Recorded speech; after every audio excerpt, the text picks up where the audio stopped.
मनमाडला 3 दिवसात 375 अतिक्रमणे उद्ध्वस्त। बुधवारी सकाळपासून रेल्वे स्टेशन समोर फिरणार जेसीबीचा पंजा।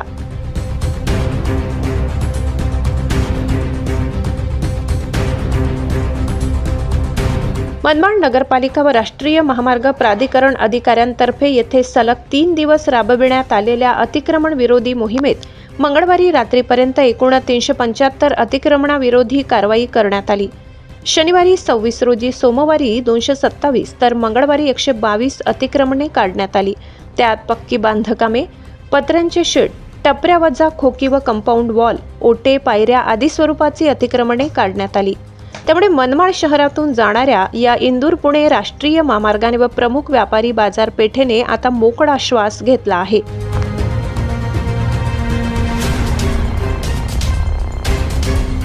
आज बुधवारी सकाळपासून डॉक्टर बाबासाहेब आंबेडकर पुतळा ते श्रीराम मंदिर, इंडियन हायस्कूल अशा रेल्वे स्टेशन समोरील भागात सुरू राहणार असल्याची माहिती मुख्याधिकारी शेषराव चौधरी यांनी दिली।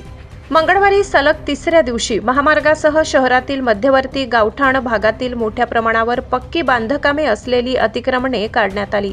सायंकाळी अतिक्रमण विरोधी पथक जेसीबी सह शहराच्या मुख्य भागात दाखल झाल्याने एकच खळबळ उडाली।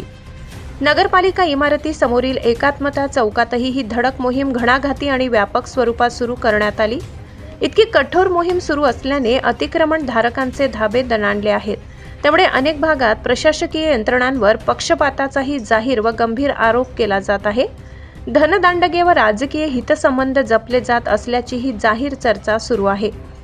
मालेगाव रोड चौफुलीवरील अतिक्रमित पोलीस चौकीही पोलिसांसमोर उद्ध्वस्त करण्यात आली। हे विशेष, शहरात मौलाना आझाद रोडवरील व्यापारी पेठेत पथकाने जेसीबीसह एंट्री केली आणि एकच खळबळ उडाली। राष्ट्रीय आणि राज्य महामार्गासह अतिक्रमण विरोधी मोहीम पथकाने अनेक अतिक्रमणे काढली।